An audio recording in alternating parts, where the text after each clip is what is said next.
بسا اوقات بہت سی محنتوں کا نتیجہ انسان دیکھتا ہے کہ ضائع چلا گیا. میں نے 10 سال محنت کی، حاصل کوئی نہیں نکلا. یہ ثمرات کیا ہیں؟ محنتوں کے ثمرات کا ضیاع.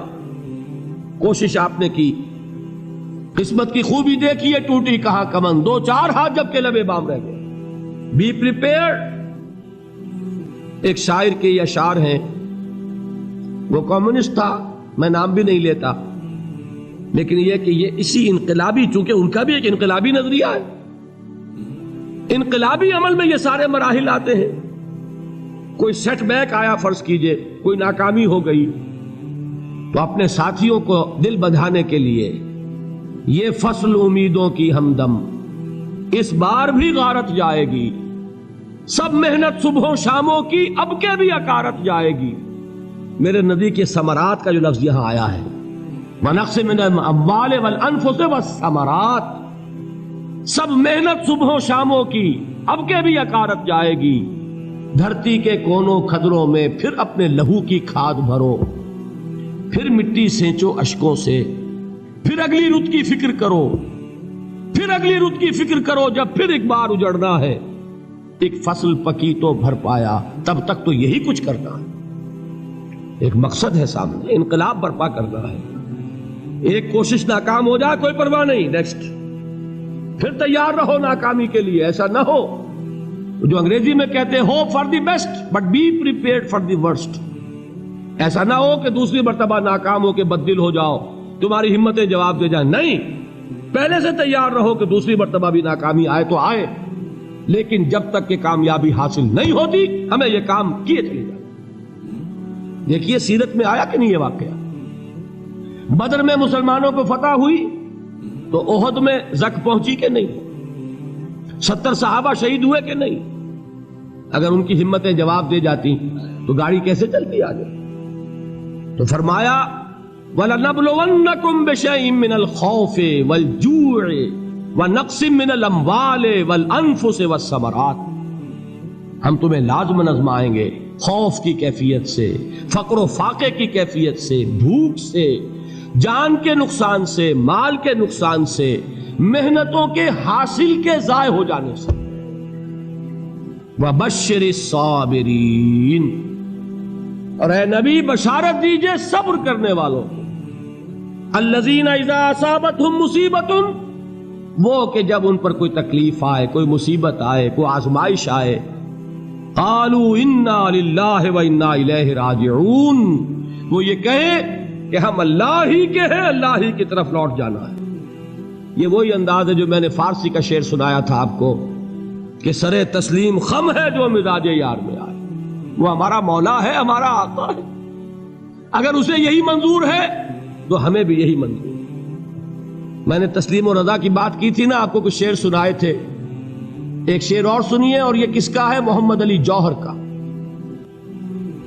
ایک مرتبہ جیل گئے، ان کی ایک بیٹی جوان بیمار ہوئی، فوت ہو گئی.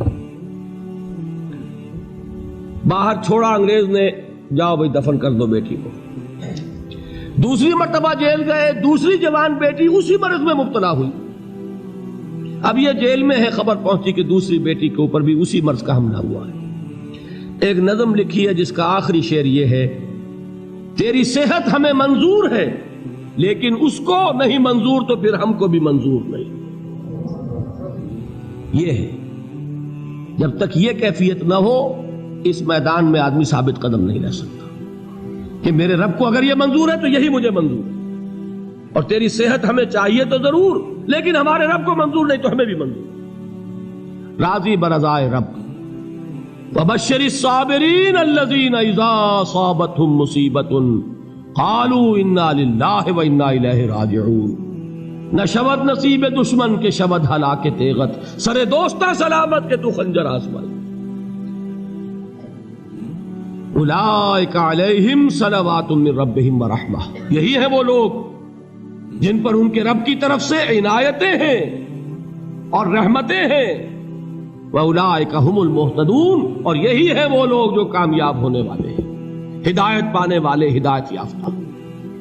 اسی سورہ بقرہ میں ذرا آگے چل کر، یہ تو ہے 20واں رکوع، 19واں رکوع.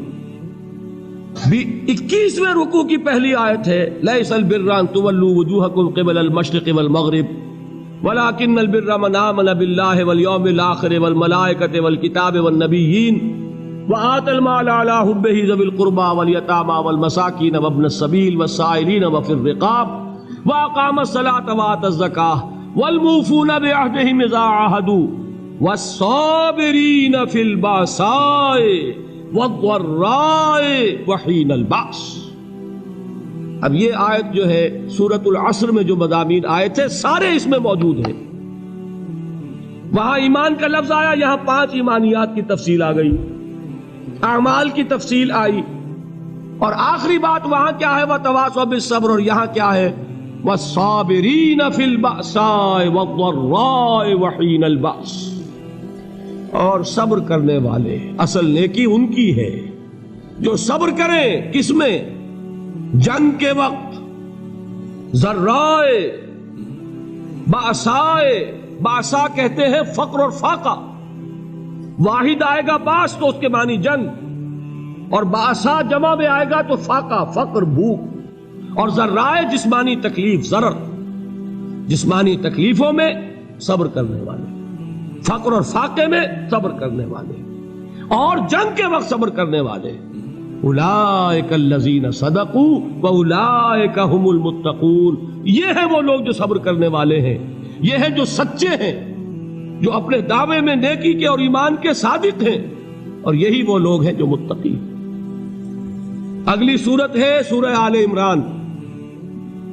اس میں 2 لفظ آئے ہیں آخری آیت، یا ایھا الذین آمنوا اصبروا وصابروا ورابطوا واتقوا اللہ لعلکم تفلحون.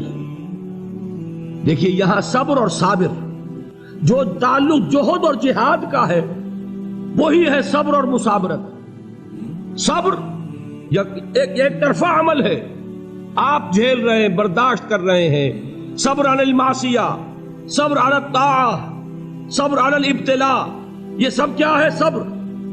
اور مصابرت کیا ہے؟ صبر کا صبر سے مقابلہ. یہ سورہ آل عمران اب وقت نہیں ہے، میں آپ کو سناتا اللہ تعالیٰ نے کیسے کیسے مسلمانوں سے کہا. مسلمانوں تمہیں زک پہنچی ہے تو انہیں بھی تو پہنچی تھی. ان کے 70 نہیں مارے گئے تھے بدر میں؟ ان کے حوصلے جو ہیں وہ تو پست نہیں ہوئے، وہ اگلے سال آ گئے تم پر چڑھائی کر کے. تم کیوں اتنا برا مان رہے ہو؟ تمہارے دل اتنے زخمی کیوں ہو گئے؟ تمہیں تکلیف پہنچتی ہے تو انہیں بھی پہنچتی ہے.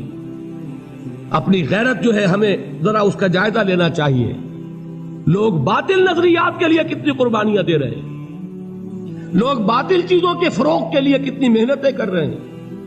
جیسا کہ میں نے ابھی کہا تھا، اسی غیرت کو چیلنج کرنے کے لیے، ذرا آپ کی حمیت دینی کو جوش دلانے کے لیے. قادیانی نوجوان کتنی تعداد میں اپنے آپ کو دین کے لیے وقف کرتا ہے، اور آپ کتنے نوجوان ہیں جو اپنے آپ کو دین کے لیے وقف کرتے ہیں، اور ہوں وہ کھاتے پیتے گھرانوں کے لوگ. یہ نہیں ہے کہ اگر کوئی اور کام نہیں کر سکتا تو پھر یہ ہے کہ وہ دین کے کام میں لگ جائے. باصلاحیت لوگ، کھاتے پیتے لوگ، ذہنی استعداد رکھنے والے لوگ، اونچے گھرانوں کے لوگ، وہ وقف کریں اپنے آپ کو دین کے لیے. اس کے بغیر کیسے باہر آ جائے گی، کیسے رونق آ جائے گی؟ تو دنیا میں باطل نظریات والے جو ہیں، یہ بات کہی گئی ہے مسلمانوں تم اگر توحید کے لیے لڑ رہے ہو، دیکھتے نہیں ابو جہل کو، اس نے گردن کٹوائی ہے شرک کے لیے، شرک کے لیے گردن کٹوائے، اور تم توحید کے لیے گردن کٹوانے کو تیار نہ ہو. اس نے گردن کٹوائی کہ نہیں کٹوائی؟ اور کس طرح کٹوائی ہے؟ کیونکہ بڑا متکبر قسم کا، فرعون قسم کا شخص تھا.